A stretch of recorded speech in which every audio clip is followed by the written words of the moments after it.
보잉의 미래에 대한 악몽. FA-50 우즈베키스탄 수출 드디어 승인. 한국에 장난질 치던 폴란드 대반전. 트럼프 경고에 폴란드 난리난 이유? 우즈베키스탄이 한국항공우주산업 KAI 위 국산 FA-50 경전투기 도입을 검토하는 등 수출 대상국이 계속 확장하고 있다. 이와 함께 국산 고등훈련기의 미국 수출 추진에 이어 일본에까지 진출할 수 있을지가 초미의 관심사다. 현재 필리핀, 태국, 인도네시아, 말레이시아 등 동남아 국가와 이라크, 인도에 이어 중앙아시아의 우즈베키스탄이 FA-50 전투기를 면밀히 검토한 결과 14대를 도입하기를 원하는 것으로 전해졌다. 우즈베키스탄 공군은 러시아제 미그 25분의 -29, 수호이, -27 등 러시아제 전투기를 주력으로 운용하고 있으며 고등훈련기 전력은 체코제 L-39 2대만을 보유하고 있어 조종사 양성체계가 없다. 현재 미국의 수출 승인 첫 관문인 DSP-5와 TAA를 받았다. DSP-5에서는 영업 허가를, TAA에서는 FA-50의 성능을 구체적으로 설명해주는 것이다. 이후 가장 중요한 일대당 가격 및 전체 사업비, 납기 등의 단계로 넘어가게 된다. 태국은 현재 FA-50 14대를 운용 중이며 경남 사천 KAI 공장에서 완성을 앞두고 있는 후속 사업으로 6에서 12대 판매를 추진하고 있다. 이와 관련해 최근 싱가포르 에어쇼 2024에서 태국 공군 참모총장과 FA-50 추가 수출과 관련한 만남이 있었던 것으로 알려졌다. 말레이시아는 2026-2030년 획득 사업으로 FA-50 2차 도입분 18대를 준비 중이다. 말레이시아 공군은 미국제 FA-18D 호넷 전투공격기 8대를 보유하고 있으나 F-404 엔진 정비 등의 문제로 가동률이 떨어지고 있다. 보안용으로 FA-50 추가 도입을 준비 중이다. 1차 도입부는 영국제 경전투기 호크기 16대 대체용이다. 한편 폴란드 공군에 납품하는 36대의 FA-50PL 버전은 AIM-9X 공대공 미사일과 연동해 사용하는 조종사용 스콜피온 HMD 헬멧, 스나이퍼 타겟팅 포드, 공중급류 장치 등이 추가될 예정이다. 공중급류 장치는 2025년 3월까지 개발을 완료할 예정이다. 이에 따라 FA-50PL의 전체적인 개발은 2025년 6월에 마무리될 것으로 알려졌다. 2025년 11월부터 납품을 시작하며 이때부터 36개월 안에 36대 인도를 마무리 짓는다는 보관이다. 말레이시아 공군용 FA-50M은 AIM-9X 미사일과 스콜피온 HMD 적용은 하지 않고 42개월의 납품 기간을 갖는다. 이 같은 성능 개량 수출과 별도로 FA-50 수출 대상국 확장의 궁극적인 꿈은 결국 미국 본토 진출에 있다. 바로 미 해군의 훈련기 사업 입찰 경쟁을 눈앞에 두고 있다. 미 해군의 고등훈련기 사업은 현재 운용 중인 T-45 기종의 노후화로 훈련 여건이 악화되면서 후속기 조기 도입이 필요하다. T-50 계열 항공기는 미국의 록히드 마틴사와 공동 개발한 기종으로 미국의 DNA를 갖고 있다. KAI는 미 록히드 마틴사와 지난 20여 년간 글로벌 시장에서 공동 마케팅을 해왔고 그만큼 협력 체계가 탄탄하다. 정부도 T-50 미국 시장 진출을 위해 많은 노력을 경주하고 있다. T-50이 미국에 진출하면 해외 고등훈련기 및 경전투기 시장에서 50% 이상의 시장 지배력을 갖게 될 것으로 보인다. 서방 국가들을 중심으로 약 500대의 추가 시장과 KAI가 개발 중인 FA-50 단자형 시장 300대를 포함하면 전체 1300대 규모의 시장이 전망된다. 이번 달 8일 KAI는 FA-50 단자형 개발을 위해 335억 6천만 원의 투자를 결정했다. FA-50 단자형 개발은 공대공 공대지 작전 반경 확대 등 임무 수행 능력을 높이고 다양한 옵션을 제시해 신규 시장을 창출이 기대된다. 참고로 록히드 마틴사의 최신형 F-16V 전투기는 1억 달러로 FA-50 개량형의 2배 이상이다. 그러나 무엇보다도 FA-50 수출 대상국 확장의 꿈은 미국을 거쳐 일본 항공자위대 고등훈련기 경쟁에도 참여하느냐에 있다. 그럴 가능성이 엿보인다. 일본 항공자위대는 노후화한 자국산 T4 고등훈련기 200대를 대체해야 하는 시점에 와 있기 때문이다. 조만간 사업 착수가 예정돼 있다. 후보 기종으로는 이탈리아 M346과 미국 보잉사의 T-7A 경합할 것으로 알려져 있으나 KAI의 T-50을 참여시키려는 방위성 움직임이 있는 것으로 알려져 있다. 2023년 말 중동의 두바이 에어쇼 카이부스의 명함 교환 수준의 접촉이 있었으며 싱가포르 에어쇼 2024에서는 방위성의 차관급 간부들이 두 차례에 걸친 정식 만남이 있었다고 한다.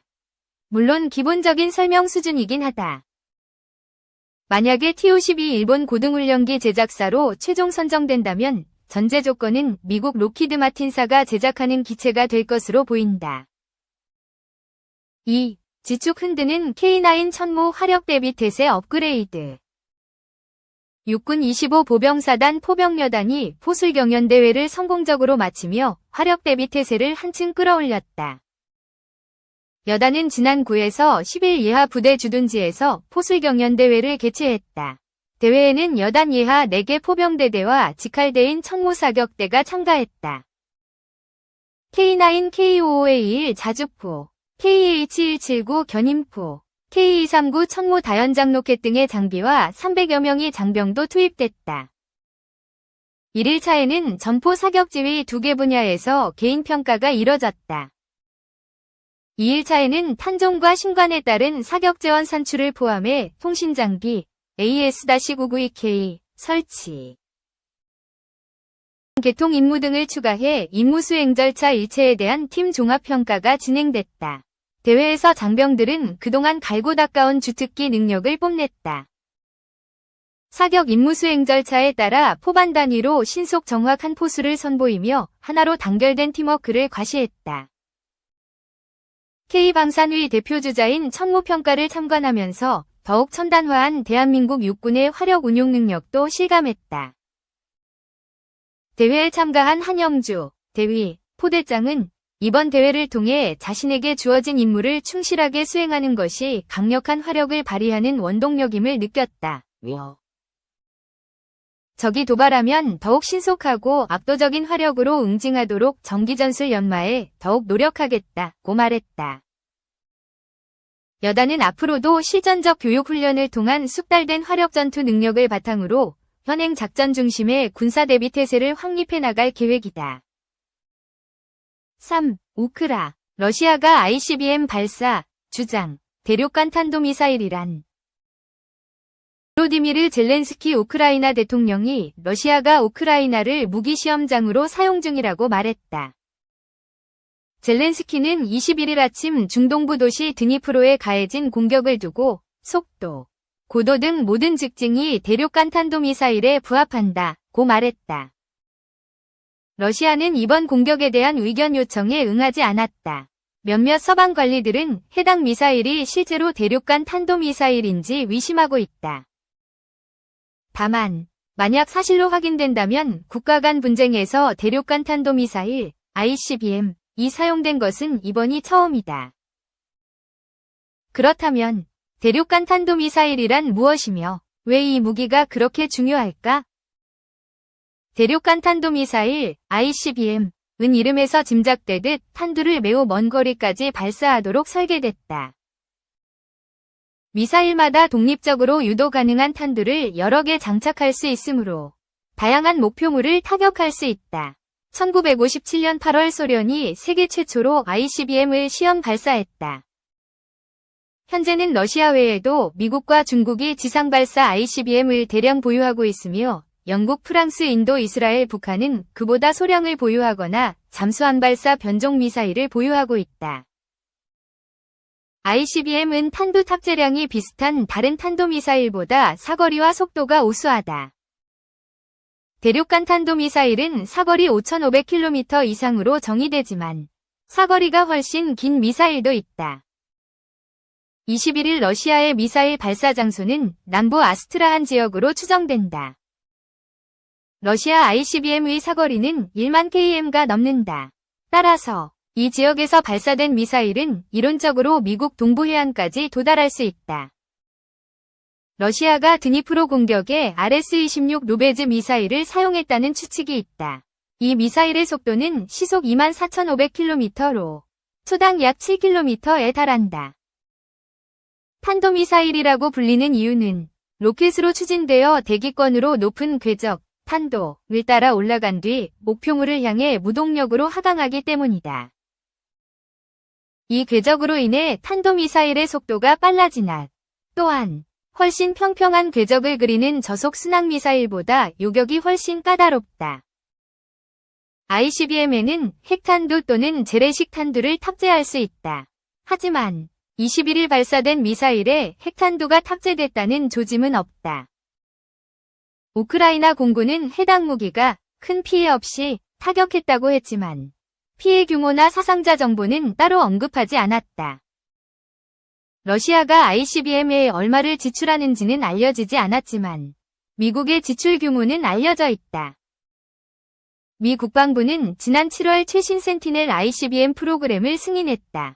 그 예산은 1,400억 달러, 약 196조 280억 원에 달한다. 개별 센티넬 ICBM의 가격은 1억 6,200만 달러, 약 2,268억 원에 달하는 것으로 알려졌다.